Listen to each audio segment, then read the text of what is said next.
तालुक्यातून एक अशी बातमी समोर आली आहे जिने संपूर्ण परिसरात खळबळ उडवली आहे। नमस्कार, तुम्ही पाहत आहात सत्य भिडू।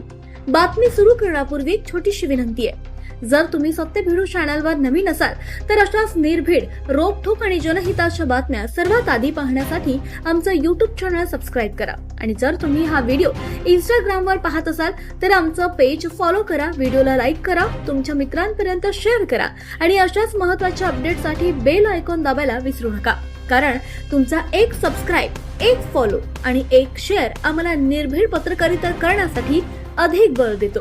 जनावरांच्या गोट्यातून तब्बल 20 लाखांचा गांजा जप्त करण्यात आलाय। सोलापूर जिल्ह्यातील अंकोली गावात पोलिसांनी केलेल्या धाडीत 40 किलो 365 ग्रॅम गांजा जप्त करण्यात आलाय। या गांजाची अंदाजे किंमत 20,19,250 रुपये इतकी असल्याचं सांगितलं जात आहे। गुप्त माहितीच्या आधारे मोहोळ पोलीस आणि स्थानिक गुन्हे शाखेच्या संयुक्त पथकानं ही कारवाई केली आहे। गोठ्यालगतच्या पत्र्याच्या खोलीत प्लास्टिकच्या पोत्यांमध्ये हा गांजा लपवून ठेवण्यात आला होता।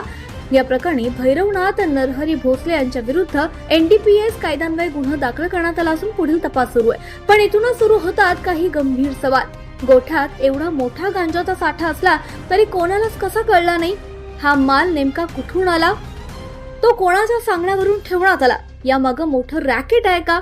आणि या साखळीतील इतर चेहरे कधी समोर येणार? या सर्व प्रश्नांची उत्तरं पोलीस तपासातून मिळतीलच, पण या कारवाईमुळे ग्रामीण भागात अंमली पदार्थांचं जाळं किती खोलवर पोहोचलंय यावर सुद्धा आता गंभीर चर्चा होणं गरजेचं आहे। ब्युरो रिपोर्ट, सत्य भिडू, मोहोळ, सोलापूर।